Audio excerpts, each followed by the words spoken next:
여러분 안녕하십니까, 김여우였습니다.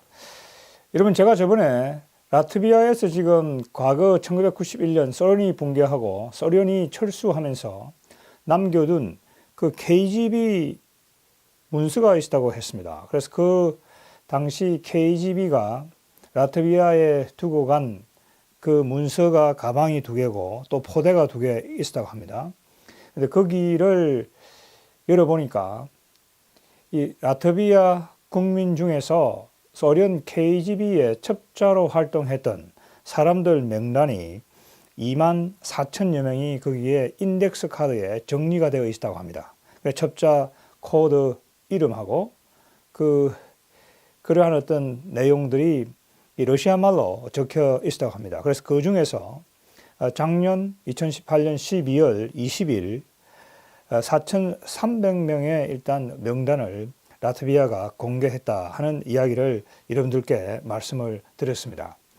자, 그런데 지금 이 라트비아에서 당시 과거 이 KGB 첩보원, 비밀 요원들의 명단이 공개되어 가지고 지금 처리가 진행이 되고 있는데, 이 라트비아 사람들도 이 문제를 어떻게 처리할지와 관련해서 과거 독일의 사례에 많은 시사점을 얻고 있다고 합니다. 그래서 오늘은 제가 과거 동독의 비밀 경찰입니다, 슈타지와 관련돼서 좀 이야기를 하려고 합니다. 이 동독의 그 유명한 이 국가안전부가 바로 이 슈타지였습니다. 이 슈타지가 이 동독 공산당의 이 정보기관으로서 이 동독 주민들을 감시했을 뿐만 아니고 당시 분단된 서독에 많은 간첩을 내려보내고 또 서독의 지식인, 학생, 언론인,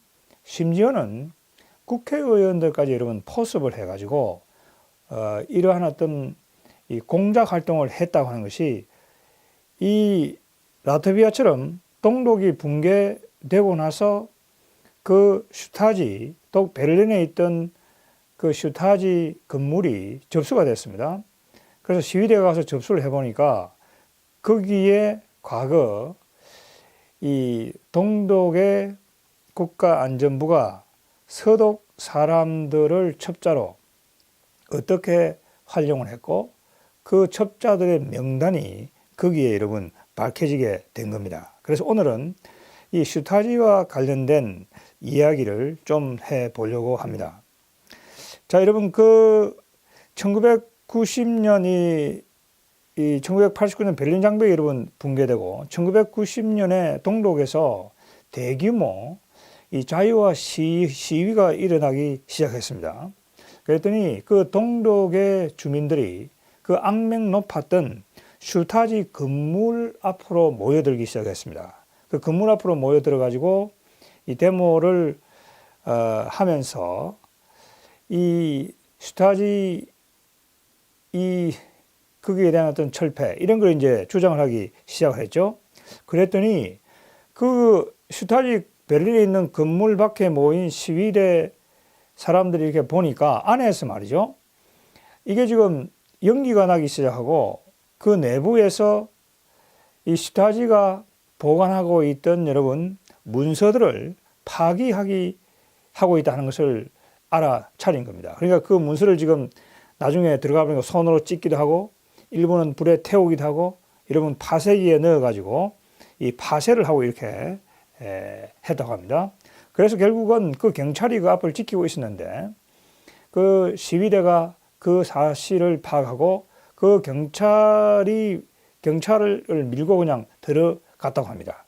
그래서 결국은 경찰도 거기에 대해서 이 저지를 못하고 그 슈타지 건물 안으로 동독 자유화 시위를 하고 있던 시민들이 들어가 가지고 그걸 그냥 점령을 해버렸다는 얘기죠. 그래서 거기 들어가 보니까 당시 동독 공산당 서기장이었던 에리 호네케 사진이 거기 걸려 있고, 그 다음에 이 슈타지 아주 그 악명 높은 그 책임자였던 에리 밀케 사진도 거기에 걸려 있었다고 합니다. 그래서 시위대가 들어가 가지고 그 2개 사진을 내려 가지고 찍고 이렇게 했다고 합니다. 자, 그런데 그때 여러분 또 어떤 일이 발생했느냐면은 여러분 그 동독에 시비가 일어났을 때 그 슈타지 건물로 들어간 사람들 중에서는 이미 그 슈타지 요원이거나 슈타지 첩자로서 활동하는 사람들도 있었다고 하는 겁니다. 그 사람들 들어가 가지고 그 일부 문서들을 찍고 이렇게 했다고 하는 얘기죠. 그러다가 결국은 이제 이 1990년 10월 3일 이 통일이 이루어지게 됩니다. 통일이 이루어지고 그 통일 조약에 그 베를린에 있던 슈타지 문서를 정리해서 공개한다라고 하는 합의가 거기서 이루어지게 됩니다. 자, 그래서 1990년 10월 3일 통일이 되고 난 다음에 이 문서 검증위원회가 여러분 구성이 되어 가지고 이 슈타지 문서를 여러분 본격적으로 검토하기 시작을 했던 겁니다. 자, 여러분 1989년 베를린 장벽이 무너지고 1990년 10월에 동서독 통일이 이루어지는 과정은 굉장히 짧은 시간에 커다란 이 무리 없이 여러분 진행이 되었습니다. 그러니까 그것은 바로 동독의 주민들이 자신들이 자유선거를 통해서 의회를 구성을 했습니다. 그래서 그 의회가 결정을 한 것이 자기들은 자유롭고 잘 사는 그냥 서독에 흡수 통일이 되어야 되겠다. 그렇게 해가지고 이 동독이 서독으로 흡수됨으로 해가지고 급격한 통일이 여러분 이루어질 수 있었던 겁니다. 그래서 서독이 동독 주민들에서 상당히 관대한 조치를 취했습니다. 그러니까 동독돈과 이 서독돈을 1대1로 바꿔주는 그러한 조치를 취했죠. 그래서 상당히 서독이 재정적인 부담을 안았지만은 통일의 기회가 왔을 때 그 통일을 놓치지 않고 이룩한 아주 동독 국민들이 아주 위대한 그러한 하나의 업적을 달성했던 것입니다. 그래서 또 그리고 과거에 이 독일이 히틀러가 나와가지고 전쟁을 일으켰던 전범 국가이죠. 그래서 유럽의 국가들이 동서독이 통일이 돼가지고 또다시 유럽 중앙에 아주 커다란 어떤 이 영토도 크고 인구도 많고 경제력이 많은 통일된 독일이 등장한다고 하면은 또다시 독일이 유럽의 세력 균형을 파괴하는 그러한 어떤 국가가 되지 않을까 매우 우려했습니다. 그래서 주변 사강이죠. 주변 강대국들이 통일된 독일은 독자적으로 떨어져 있어는 안 된다. 그래서 통일된 독일이 나토의 회원이 되어야 된다. 그렇게 해서 그 나토 틀 내에 통일된 독일이 들어옴으로 해서 과거처럼 이렇게 1차 대전, 2차 대전을 일으키는 그러한 하나의 국가가 되지 않도록 견제하는 그런 조건 하에서 통일이 이룩되게 되었던 것이죠. 그러니까 이게 이 동서독의 이러한 하나의 평화 통일, 이 흡수 통일이라고 하는 것은 이 동독 주민들의 어떤 자율적인 의사, 자유의지가 우선 존중이 되었고 그것을 나토라고 하는 틀에 주변 강대국들이 묶어 둔다고 하는 그러한 하나의 조건이 충족됨으로 해가지고 이 통일이 이루어지게 되었던 겁니다. 그래서 통일이 되자마자 이 슈타지 보고서를 결국은 공개하기로 여러분 결정을 하게 됩니다. 그래서 이게 이제 독일 통일 조약에 명시가 되었습니다. 그래서 결국은 1992년에 이 슈타지 파일이 여러분 전부 다 열리게 되었습니다. 이 일반에게 공개가 되었습니다. 그런데 여러분 제가 아까 말씀드린 대로 이 1990년 동독에서 자유화 시위가 일어났을 때 그 일부 불을 태우고 여러분 파쇄를 하고 찢기도 했다고 했죠. 그래서 지금도 그 파쇄된 것들이 일일이 다 지금 문서를 붙이고 있습니다, 여러분. 타다 남은 것들은 다시 또 정리를 하고 있고 타다가 없어진 건 지금 어쩔 수가 없겠죠. 그리고 찢은 것들도 다시 이제 이게 붙여가지고 그거를 스캔하는 컴퓨터로 일일이 저장하는 지금 작업을 하고 있습니다. 그래서 지금도 남아있는 그 문서의 분량이 여러분 한 4,500만 페이지 정도 된다고 합니다. 그래서 상당히 지금 그 작업을 하는데 굉장한 수천만 달러의 돈이 들고 그 작업하는데도 상당한 시간이 지금 걸린다. 이렇게 우리가 볼 수가 있겠습니다. 그래도 이 통일된 독일은 그 슈타지 이 첩자와 관련된, 그리고 슈타지의 어떤 서독에 대한 어떤 공작, 간첩 활동, 이런 것들이 국가 안보, 그리고 어떤 통일된 독일이 과거를 청산하고 미래로 나아가기 위해서 꼭 필요하다고 보기 때문에 이 작업을 지금도 계속하고 있는 것으로 이렇게 우리가 볼 수가 있겠습니다. 여러분, 그 혼란 과정에서 미국 CIA도 이 슈타지 문서를 일부 확보한 것으로 여러분 알려지고 있습니다. 그래서 나중에 이 독일 정부가 미국에게 요구를 해가지고 그 문서는 일부 반환을 한 것으로 우리가 알고 있습니다. 자, 그래가지고 이게 1992년에 파일이 공개가 됐는데, 이때 법에 따라 가지고 이 독일 시민이면은 누구나 이 자기와 관련된 문서, 자기 이름이 거기 있거나 자기 친척 일부가 있거나, 그죠? 또 자기가 옛날에 피해를 본 그러한 어떤 피해를 준 그런 또 사람이 있었겠죠, 이런 거죠. 그런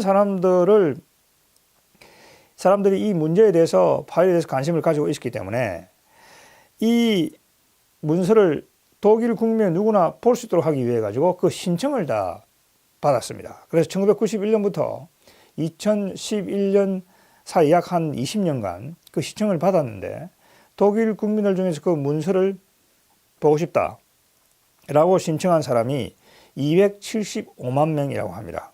그리고 이 개인들에게는 모두 복사도 허용을 해 주도록 했습니다.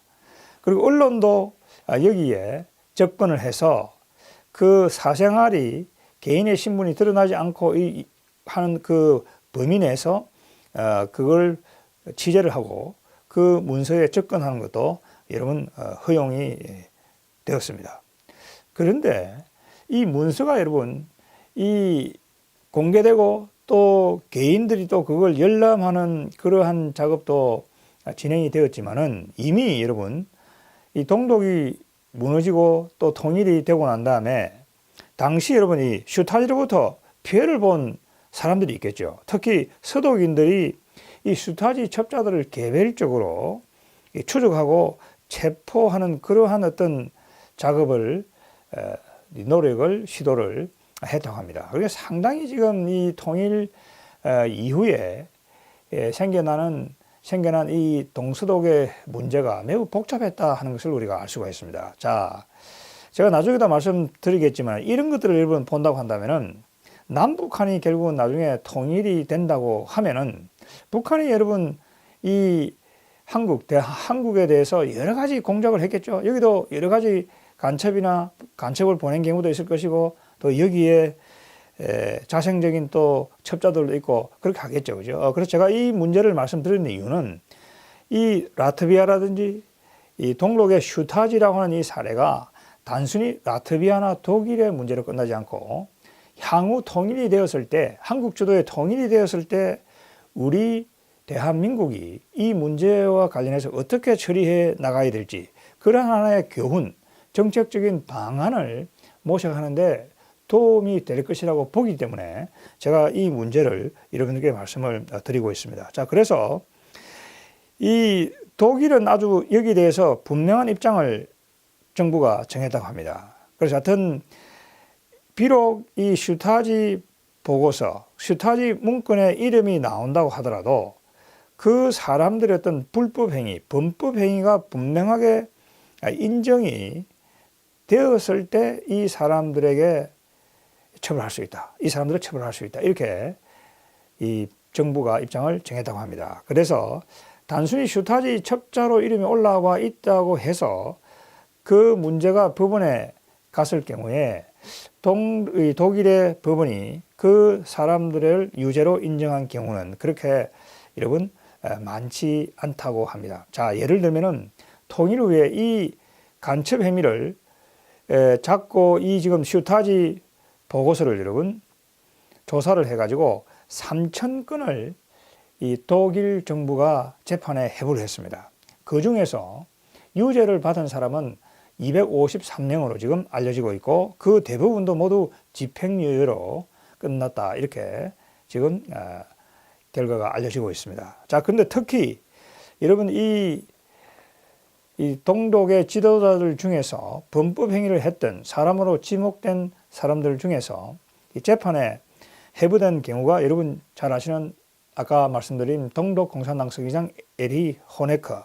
이 에리 호네커는 이 동독 주민들이 서독으로 베를린 장벽을 건너서 이 탈주를 할 때 그 사람들을 죽이라고 명령을 했습니다. 그래서 그 제목이 인정이 돼 가지고 재판을 받았습니다. 그런데 이 에리 호네커 공산당 서기장은 재판을 받던 중 암으로 1994년 사망을 하고 말았습니다. 그 다음에 제가 말씀드린 그 슈타지 총책이죠. 1957년부터 1989년까지 아주 악명 높은 그러한 어떤 슈타지를 지휘했던 에리 밀케는 1931년 경찰 2명을 살해했다고 하는 이 범죄 사실이 인정이 돼 가지고 6년형을 선고받았다고 합니다. 그래서 지금 이러한 여러분 사례를 보게 되면은 이 통일된 독일이 이 동독의 어떤 그 정보기관, 이 슈타지라고 하는 그 기관의 문서를 통해서 이 동독이라든지 서독에서 활동했던 그러한 간첩이라든지 첩자라든지 그리고 거기에 대한 연루된 사람들을 어떻게 처벌했는지 우리가 그 정책을 알 수 있다 이렇게 생각합니다. 자, 그 다음에 이제 우리가 아주 흥미로운 것이 이러한 어떤 슈타지 보고서의 어떤 공개를 통해서 알려진 아주 중요한 여러분 사건들이 굉장히 많이 있습니다. 그래서 여기와 관련해서는 책들도 굉장히 여러분 많이 나와 있습니다. 여러분 그 예를 들면은 허베르투스 크나베라고 하는 독일 사람이 쓴 슈타지 문서의 비밀이라는 그런 책도 있습니다. 그래서 이 책뿐만이 아니고 이 슈타지 문서를 통해서 밝혀진 여러 가지 어떤 그러한 충격적인 내용들이 지금은 많이 알려져 있습니다. 자, 우선 제가 그 충격적인 사실에 몇 가지만 조금 여러분들께 말씀을 드려보도록 하겠습니다. 자, 여러분, 이 빌리 브란트 수상이 있죠. 동방정책을 썼습니다. 그러니까 이 동방정책에서 힌트를 얻어가지고 노태우 정부가 이 북방정책을 썼죠. 그리고 김대중 정부가 그 한국판 이 햇볕 정책, 이것도 역시 빌리 브란트 수상이 제창했던 그 동방 정책으로부터 커다란 영향을 받았다 이렇게 볼 수가 있습니다. 자, 그러니까 이 동방 정책이라고 하는 것은 브란트 수상에 의해서 당시 당수고 3인당 출신 총리였습니다. 그래서 이 서독 총리가 동방 정책이라고 하는 것은 사실 당시 동독이 봤을 때도 동독이 상당히 이 유화적이고 그러한 하나의 이 도움이 되는 그런 정책으로 판단했던 것으로 우리가 볼 수가 있습니다.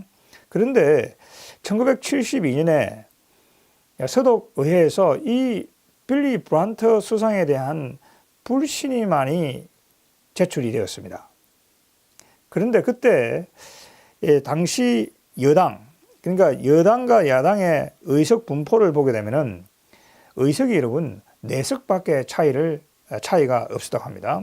그래서 그 3인당과 그 또 다른 당이 연대한 게 250석, 그 다음에 야당이었던 기민당이 또 다른 정당과 이 연합해서 가지고 있던 의석이 246석이었습니다. 그래서 만약에 여러분 이렇게 해서 표결을 했으면 당연히 불신임안이 이런 부결을 됐겠죠. 그런데 이 불신임안이 투표가 되기 전에 여당 쪽에 있던 여당 연합에 있던 의원 3사람이 여러분 야당으로 가버렸습니다.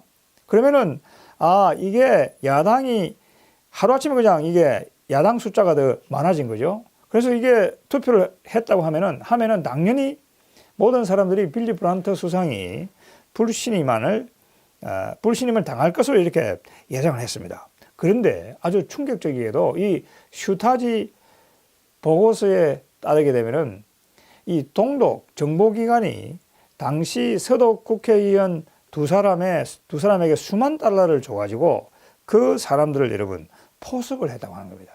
매수를 했다고 하는 것이 여러분 밝혀지게 된 겁니다. 그렇죠?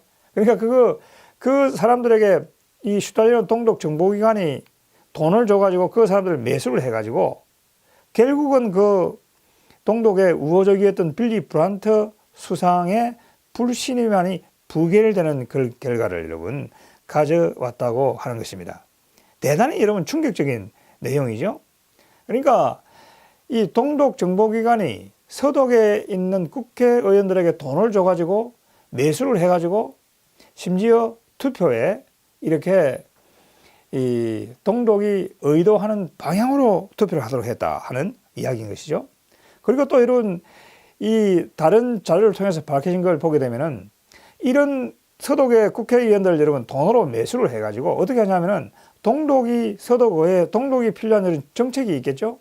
그거를 서독 국회의원들이 서독의회에서 동독의 입장을 대변하도록 그렇게 연설도 하고 또 법안도 내고 주장도 하도록 그렇게 여러분 했다고 하는 겁니다. 그죠? 이게 아주 슈타지 문서를 통해서 밝혀진 아주 뭐 충격적인 그러한 하나의 이 사실입니다, 여러분요. 그래서 그리고 이 당시 빌리 브란트 총리의 비서 퀸트 기욤이라는 사람은 이 완전히 독일 거물 간첩이었죠. 그래서 1973년에 체포가 됐죠. 그리고 체포되고 나서 이 퀸트 기욤이 공개적으로 한 얘기가 나는 동독 시민이고 동독의 장교다. 그리고 완전히 이게 동독의 총리를 그림자처럼 수행하는 그 인물이 바로 동독의 간첩이었다고 하는 얘기죠. 그러니까 동독이 서독 그냥 곳곳에 그냥 간첩을 첩자를 깔아두고 있다 하는 것을 우리가 여러분 알 수가 있습니다. 그리고 그 뒤에도 여러분 독일 통일을 달성한 이 코hl 수상의 측근이었던 칸트라든지 이러한 어떤 사람들도 전부 다 이 슈타지 보고서에 따르게 되면은 동독의 어떤 동독을 위해서 일한 그런 인물로 여러분 알려져 있습니다. 자, 그리고 또 이 조금 전에 말씀드린 대로 이 슈타지가 이 서독 의회에 대해서만 이 공작을 한 게 아닙니다. 예를 들면은 1968년 10월에 당시 대통령이 누구였냐면은 할리 리버케라고 하는 서독 연방 대통령이 있습니다. 근데 이 사람이 이 나치 전력이 있다 이렇게 해가지고 동독이 그것을 공작을 했다고 하는 얘기죠. 그래서 결국은 이 동독이 공작을 하고 그거를 서독 언론이라든지 지식인들이 받아가지고 그걸 부품을 해가지고 결국은 이 리버케 연방 대통령이 사임을 여러분 하게 됐습니다. 이게 바로 그 유명한 슈타지에 의해서 서독의 이 공작으로 전개되었던 바로 과거사 청산이라고 하는 그러한 내용이죠. 그래서 그러니까 뭐냐면은 국회에 서독 의회에 들어와 있는 것은 물론이고 이 대통령까지 여러분 이 과거사 청산이라고 하는 이 명분을 내세워 가지고 이 반브리케 열풍을 일으켜 가지고 여러분 어떻게 합니까? 그 전부 다 그걸 이제 몰아내는 그러한 하나의 공작도 성공시켰다. 이러면 어떻습니까? 이 굉장히 참 이 공산 세력의 이러한 공작이라는 것이 너무나 치밀하고 놀랍다. 우리가 이렇게 볼 수 있습니다. 여러분 지금 남북 관계는 어떻습니까? 노재봉 전 총리가 항상 이야기하는 것처럼 이 대한민국의 정치는 항상 3차원적으로 봐야 된다고 하는 얘기죠. 여야 관계, 우리가 국내 정치, 그다음 국제 정치 이것만 봐서는 여러분 한국 정치는 이해가 되지 않는다는 얘기죠. 지하 정치를 여러분 봐야 된다고 하는 겁니다. 그러니까 한국 정치는 국내 정치, 국제 정치, 이 북한이 남한에 대해서 펼치는 지하 정치 그걸 우리가 보지 않는 한 북한이 남한에 대해서 펼치고 있는 전복 전략을 우리가 이 염두에 두지 않는 한 이 한국 정치는 이해가 될 수 없다 하는 것이 노재봉 전 총리의 주장입니다. 저는 여기에 전적으로 동의합니다. 지금 여기 슈타지가 한 걸 여러분 볼까요? 당시에 서독 정치라고 하는 것도 여러분 어떻습니까? 서독의 어떤 그런 정상적인 기민당, 사민당 그런 관계만 보면은 국내 정치만 보면은 그게 이해가 됩니까? 국제 정치만 보면 이해가 됩니까? 그렇지 않죠. 이 슈타지가 연방 대통령까지 여러분 쫓아내는 공작을 하고, 그 다음에 프란트 수상이 지금 불신임을 받아야 되는데 그걸 의원들을 매수를 해가지고 지금 그 불신임안을 여러분 부결시키고, 이게 전부 다 뭡니까? 동독이 서독에서 펼쳤던 전복 전략이죠. 노재봉 총리가 이야기하는 바로 지하 정치가 이 냉전 시대에 동서독이 분단되어 있을 때 동독의 슈타지에 의해서 서독에게 강범위하게 이루어지고 있다 하는 것을 우리가 알 수가 있는 것이죠. 그러니까 지금 제가 이 라트비아라든지, 그 다음에 제가 이 동독 슈타지의 케이스를 말씀드리는 이유는 이것이 다른 나라의 일이 아니라고 하는 겁니다, 여러분. 그러니까 북한이 지금 대한민국이 세워지고 나서 70년 동안 한국에 대해 가지고 한국의 자유민주체를 전복하기 위해 가지고 끝없이 여러분 전복 전략, 지하 전략, 그죠? 그걸 추진해오고 있다고 하는 얘기죠. 자, 여러분, 이 지금 동독의 슈타지가 서독에 대해서 전복 전략을 펼친 것은 이 국회의원들을 포섭하고, 그 다음에 이 과거사 청산이라는 명분으로 이 대통령을 쫓아내고, 여기에 그치지 않고 이 서독의 평화운동, 학생운동, 이 반전운동, 이런 것들을 많이 지원을 했습니다. 여러분, 지금 알려진 바에 따르면은 1980년 초반에 미국과 소련이 그때 군비 경쟁을 하고 있었습니다. 그래서 소련은 SS-20을 중거리 미사일을 배치하고, 거기에 레이건 대통령이 대응해가지고 그 유명한 퍼싱2 미사일을 배치를 했습니다. 그게 이제 우리가 아는 중거리 핵 전력이 되겠죠. 결국 그것은 1987년에 레이건과 고르바초프가 만나가지고 그 중거리 핵 전력 협정 폐기 협상을 체결하게 됩니다. 그러니까 이 당시에 소련이 SS-20을 먼저 배치를 해놨는데, 미국이 그걸 억제하기 위해 가지고 퍼싱2를 서독에 유럽에 배치하려고 하니까 서독을 중심으로 이 평화운동, 반전운동이 여러분 거세게 일어났습니다. 그것도 지금 문서를 다 이 슈타지 문서를 보니까 전부 다 이게 동독이 그거를 배후에서 조종하고 자금을 지원하고 선동했다 하는 것이 다 지금 밝혀지고 있는 겁니다. 여러분, 그러니까 이게 레이건 대통령 이 당시 국무장관이었던 조지 슐츠의 회고록이라든지 이 헨리 키신저가 쓴 그 외교론이라는 이 책을 여러분 보게 되면은 거기에 대해서 자세하게 나와 있습니다. 그래서 당시 얼마나 동독의 공작이 효과를 발휘했던지, 소련은 여러분 엄연히 SS-20이라는 중거리 미사일을 배치해두고 유럽을 위협하고 있는데, 이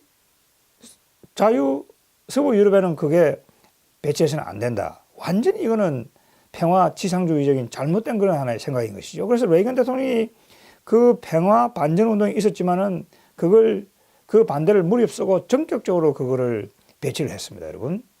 그랬더니 결국은 1987년에 고르바초프가 등장을 해가지고 손을 들었죠. 왜? 군비 경쟁을 하게 되면은 소련이 결국은 경제력이 못 따라오니까 그거를 일방적으로 고르바초프가 양보할 수밖에 없었던 것이죠. 그러니까 그러한 어떤 레이건 대통령의 이 대소련 어떤 억지 전략, 강경 정책을 뭐라고 할까요? 실패하도록 하기 위해 가지고, 못하도록 하기 위해 가지고 이 슈타지가 이 지식인들을 동원해 가지고 평화운동을 하고 반전운동을 벌였다고 하는 것이 지금 이 슈타지 문서를 통해서 다 지금 밝혀지고 있는 것이 여러분.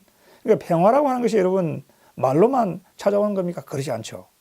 그죠? 평화 지상주의라고 하는 것은 바로 이 소련이라고 당시로 봐서는 소련이라고 하는 동독이라는 그런 공산정권의 이 서독이 무릎을 꿇는, 서부 유럽이 무릎을 꿇는 그런 하나의 지금 방향으로 가는 아주 잘못된 정책이었던 것이죠.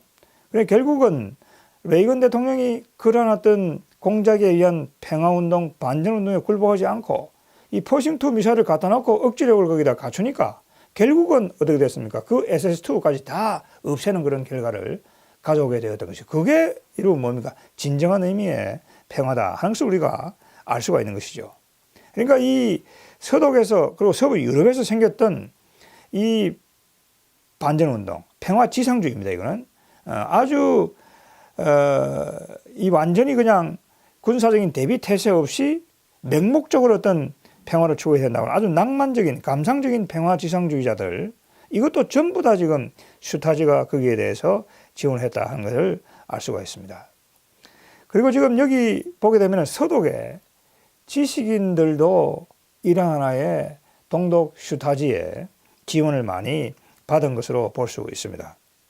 그래서 예를 들면은 루처 교수라고 있는데요. 여러분 잘 아시는 내재적 접근법을 내놓은 그런 하나의 학자입니다. 그래서 이 지금 공개된 문서를 보게 되면은 슈타지 문서를 보면은 그 기록 카드에 연락책으로 이 슈타지의 공작을 받았다는 것을 암시하는 그런 자료가 지금 나와 있다고 합니다. 그래서 이 루처 교수는 1979년에 그냥 어느 날 숲에서 그냥 죽은 채로 벤사체로 발견이 되었습니다. 그래서 이제 기록으로 이렇게 확인이 지금 되고 있죠. 그래서 이 내재적 접근법이라는 걸 여러분 아마 들어보셨을 겁니다. 예를 들면은 그 내재적 접근법이라는 게 뭐냐면은 동독이 예를 들어서 뭔가 잘못하고 있다. 저 체제상으로 무슨 문제가 있다. 라고 하면은 동독이 처해 있는 이 국내외적인 또 내부 경제적인 사정이 있기 때문에 그걸 용인하고 동독의 관점에서 봐야 된다 하는 게 내재적 접근이죠. 그러니까 결국은 여러분 어떻습니까? 우리 사회에서도 북한에 대해서 내재적 접근법을 취해야 된다 하는 주장하는 일부 전문가들이 있죠. 그 전문가들의 주장은 뭡니까? 김정은이가 저 전체주의 정권을 유지하고 북한 주민의 인권을 탄압하고 정치범 수용소에 가두고 그 주민들을 굶어 죽이고 이렇게 하더라도 내재적 접근 방식에 따르면 그 나름대로의 이유가 있다는 얘기죠. 그래서 그거를 긍정적인 측면으로 봐야 된다는 그런 결론에 도달하게 되는 것이죠. 그러니까 동독이나 북한에 대해서 내재적 접근 방식을 취한다고 하는 것은 그게 아주 그 체제를, 전체주의 체제를, 그러한 어떤 반인륜적인 그런 체제를 용인해주는 그런 결과를 여러분 가져올 수밖에 없는 것이죠. 아주 잘못된 그러한 것이죠. 그러니까 이 내재적 접근법을 주장하는 사람들이 슈타지 문서를 여러분 보게 되면은 이 우리가 흔히 이야기하는 쓸모 있는 바보들이죠. 그죠? 쓸모 있는 바보들입니다. 이건 어떤 소련 공산당 지도자가 이야기한 것으로 알려지고 있습니다.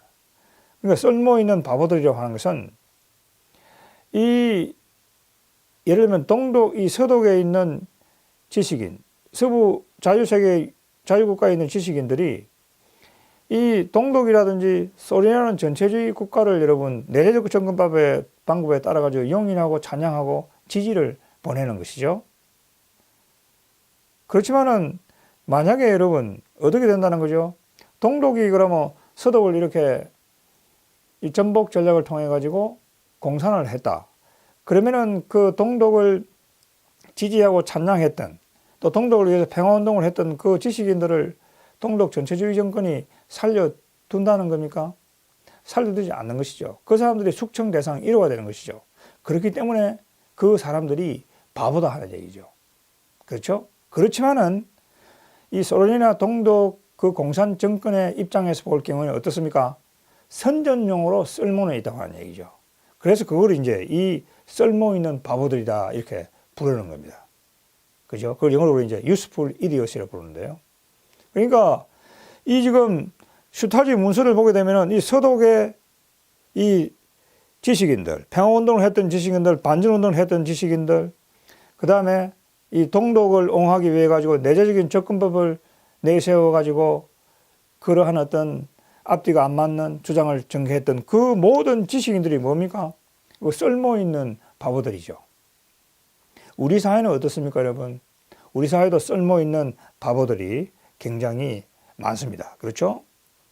그러니까 지금 이러한 것들을 보게 되면은 이러한 지식인들이 이 슈타지 보고서라든지 또 슈타지를 분석한 그 책들을 보게 되면은 전부 다 진보적이라고 하는 이름으로 가장을 하고 나왔다는 얘기죠. 지식인들이.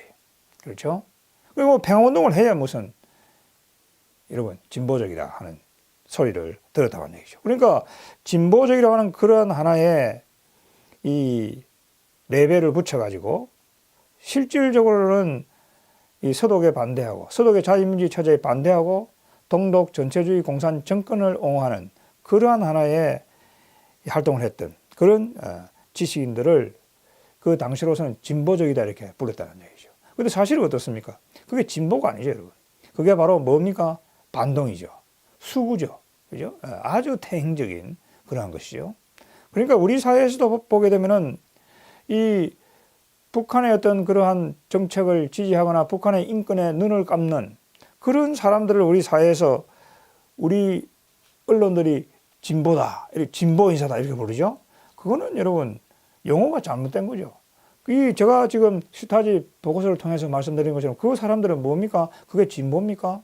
그게 반동이고 뭡니까? 수구죠. 아주 태행적인 그러한 지식인들인 것이죠. 그 북한 전체주의 정권을 옹호하고 그 정권을 두둔하는 그러한 사람들, 그 다음에 북한 인권에 대해서 아무런 이야기도 하지 않는 그러한 정치인과 지식인들, 그 사람들을 우리가 어떻게 진보라 부를 수 있겠습니까? 그게 반동적이죠. 수구적이죠. 그렇죠? 그러니까 한국은 지금 이 우리 사회에서 통용되고 있는 보수 진보라고 하는 이 양분법이 완전히 지금 거꾸로 되어 있는 겁니다. 자유민주주의를 한국에서는 자유민주주의 체제를 지키고 자유민주주의 체제를 옹호하고 이것을 실현시키기 위해서 노력해 나가는 그 사람들, 그 세력, 그 사람들이 여러분 진보입니다. 그렇죠? 그런데 이 한국은 당시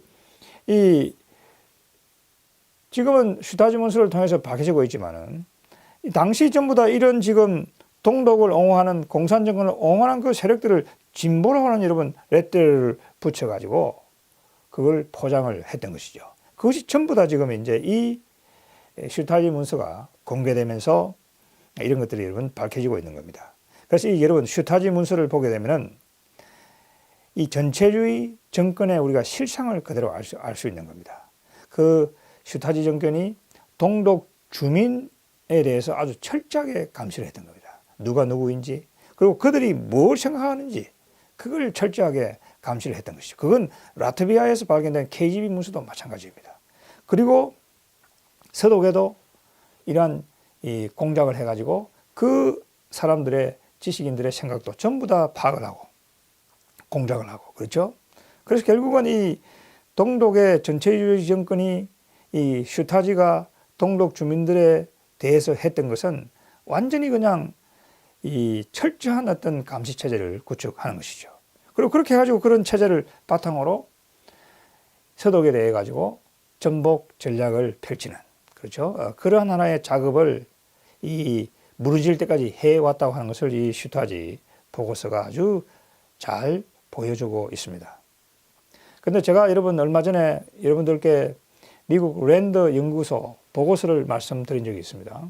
그 랜더 연구소 보고서를 보게 되면은 중국이 북한이 붕괴되면은 이 랜더 연구소 보고서가 예상하기로 그 압록강 이 북중 국경에서 군대를 보내가지고 여러분 200km까지 북한 지역을 군사적으로 점령할 가능성을 배제할 수 없다 이렇게 여러분 이야기하고 있습니다.